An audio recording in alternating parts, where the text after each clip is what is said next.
Morning, everybody. Carmen here.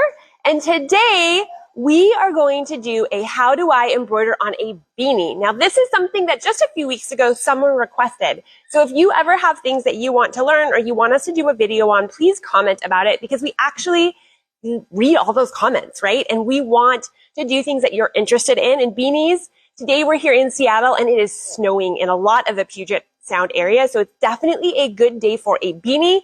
And a great day if maybe you have a beanie as a gift for somebody and you want to add a little embellishment to it, add a name, do something to it. We're going to go over how to set up for that today and the tools that I would use to make it more successful. So we are going to go through and we're going to make a cute little beanie like this one here. And you can see here we've got a little Pluto and a little Mickey on there. I picked this design because it's a short design. It's only 3 minutes. And so it's going to allow us to really sort of do the whole process today. And so I thought that might be kind of fun. And we'll just talk through some of the different details about how to embroider on this and how to be successful. So the first thing, I'm going to set my done hat over here. We're going to slide this way. And I have some different things set up here. So I have my blank hat here. I have a clamp hoop. For me, this is the key to success when you want to do something like a beanie.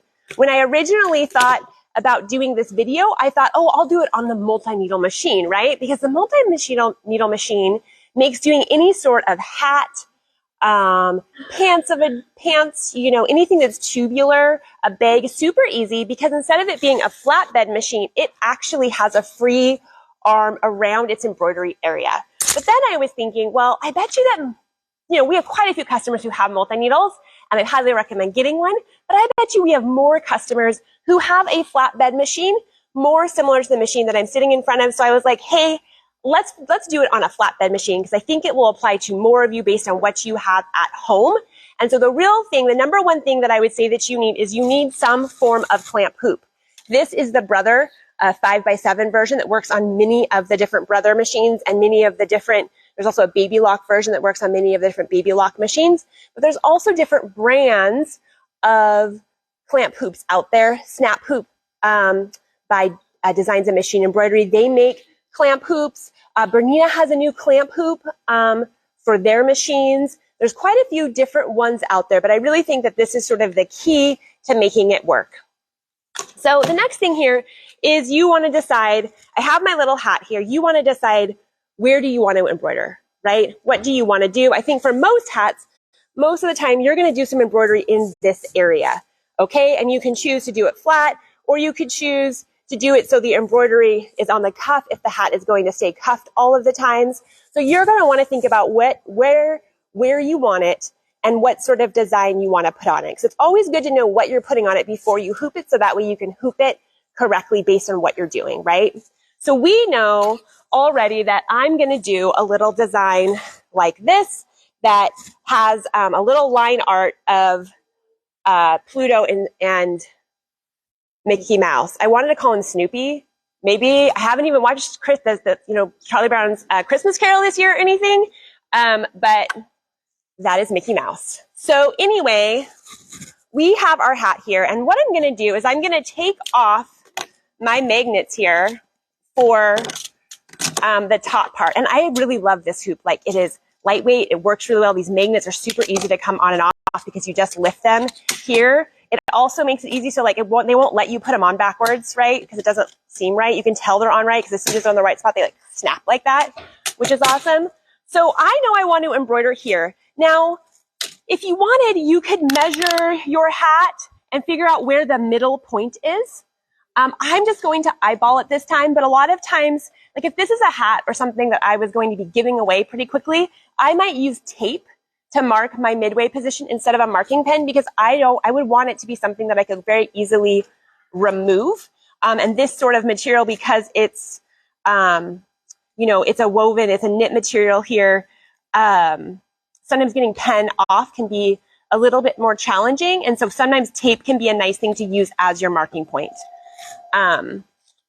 So I'm going to take this hat here and I'm going to stretch it. Now, the thing to be thinking about when you have a stretchy hat, and I should just talk about this, is you want to think about how is it going to look actually on a head? How much is it stretching?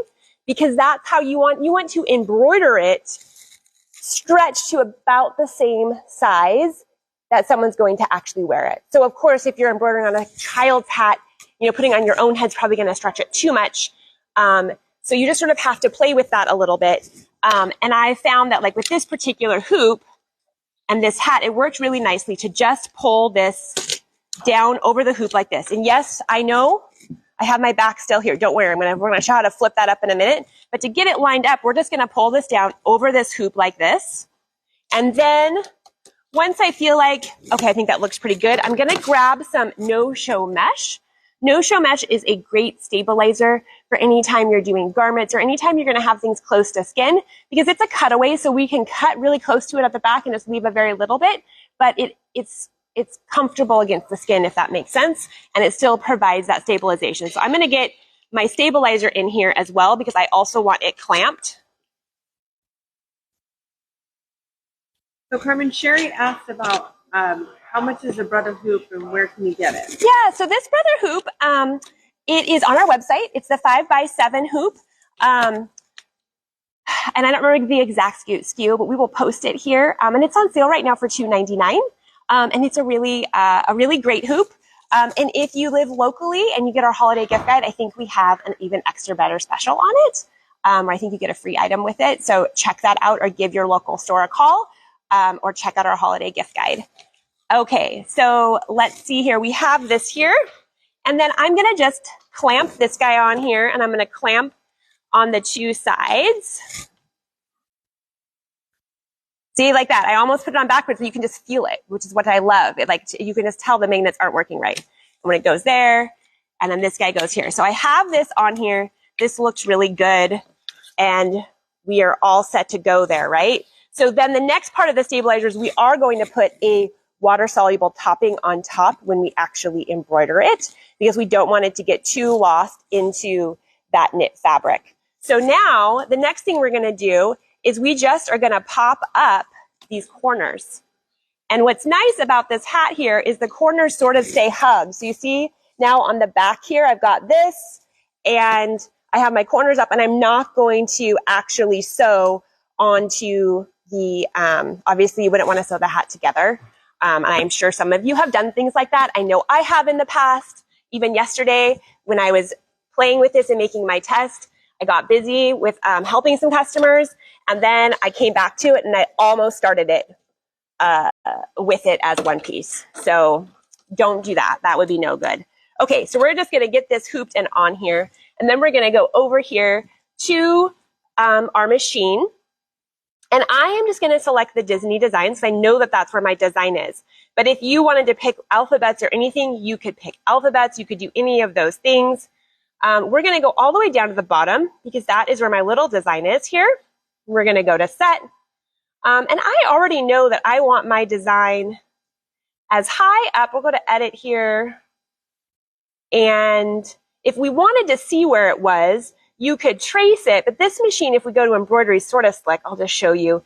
You can turn your projector on here, and the projector is going to show me right where the design is. So I can see it. Well, I'll be able to see where I need to move it, right? So there's the design. So clearly, we need to move this design as far up as it will let me.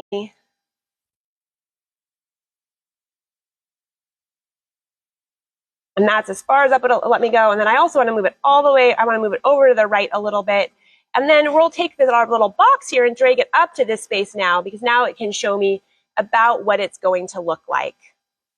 And so you could decide right now, oh, I'm happy with this, or you could decide, oh, I want to adjust my hat a little bit one way or the other. You can make some adjustments. You can see here that this is pretty, because of the way I hooped this here, it's pretty close to the edge, right? So I might actually want to pull my whole hat down a little bit more, right?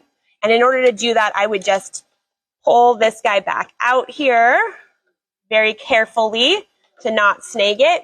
And then I would come back over here, and I would just basically repeat what we did before, only I would pull it down a little bit more, right?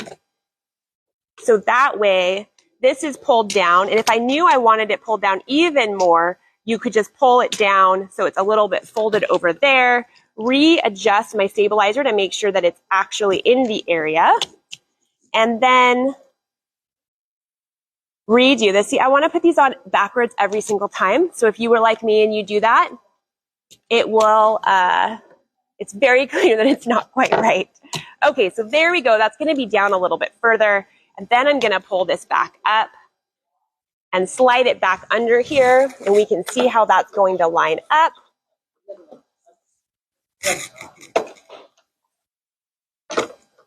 Get it back in here. Get my chunk of the hat gently pushed under my needle there. There we go. So now that feels a little bit better to me because now I have a little bit more space. So I'm like, okay, I'm happy with that. Of course, you could make more adjustments as you needed. And then we're just going to lower. We're going to say, okay, it says you have to turn the projector off before you start embroidering. So if you didn't have a projector, the way that you could check placement is you would use your trace tool here, and you could trace to see where it's going to be on the hat to trace the whole pattern, if that makes sense. You can see where the center point is going to be, all of those things, so you can test it out. You can also hit this button like this, and most machines will have a button like this where it will just do all four corners, and then some of them have the window that I was using there where you could pick which corner you want to look at. And so all embroidery machines will have that feature for seeing where your alignment is. This one also has the projector, which is pretty cool, so I like to show it. Okay, so now we are ready to go. I'm just going to hit, oh, and look at that, guys. Is my stabilizer close enough, do you think? That's the very end of his tail. So this is also one of those where you can be like, oh, I want to move my stabilizer over, or maybe we're going to say, I think it's close enough. We're going to go for it. But making sure your stabilizer is wide enough is highly recommended. Now, you could have also taped the stabilizer down with pink tape. The Floriani pink tape is great for that. But now we're just going to go through and it's just going to do this quick embroidery. It only takes a couple of minutes, so I thought since we don't usually do the whole embroidery, I thought today we would actually let it do the embroidery because I think that that's sort of fun, that I can show you how we trim some different things. And while that's going, I did want to let you know that, I used on the back here, I think I called it no-show mesh, but it's actually called Power Mesh now by Floriani. And I used the white color, but they also have a beige color that can be nice. And they have a black color. And so I like to match the color. Like if I had done a black hat, I would have used the black color. So there are different colors, and these come in fusible and non-fusible, depending on what you're doing. Both have great applications. But this is probably one of our #1 selling stabilizers. And it has, I think a lot of different uses. But it's nice to know that they do come in different colors. So depending on what you're working on, like if you sew on a lot of black, it's really nice to have a dark stabilizer because you just don't see the stabilizer as much. And then this right here is that water-soluble topping, which is what's on top here. And this is a tear away. So once it's done here, we're going to tear it away. And then like the hat here, all you do to get it to go away is I just sprayed it with a little water and then just dabbed up the water. And then all of the stabilizer is gone. And I don't recommend there are two different types of toppers. This one is the water-soluble topping, at least by Floriani anyway. The other one is called Heat and Gone, and it looks the same when you use an iron.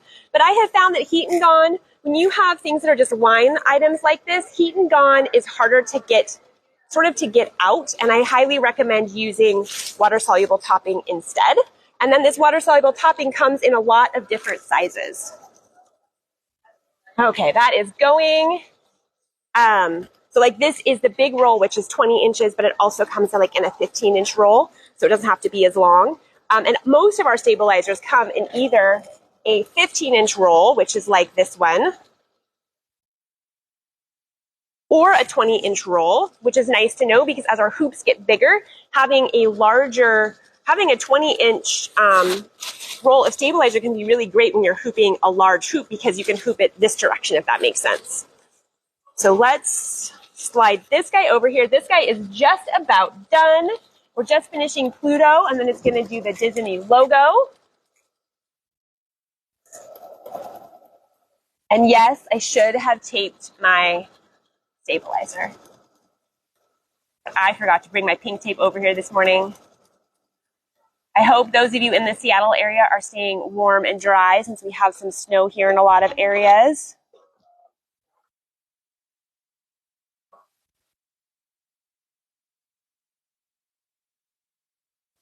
So now it's going to do the little Disney logo, and then we'll pull this out.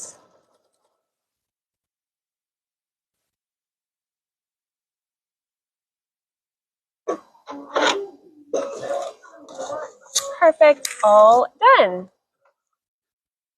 Oh, not quite. Sorry, I thought it was done. Just adding a little bit more. What's really fun about this machine as well, and we have quite a few machines that do this now, but it's cutting all of my jump stitches for me while it's embroidering, which is pretty awesome because there's way less work at the end for us to clean up. Okay. So Susan wants to know, what sizes do the hoops come in? The magnetic hoops.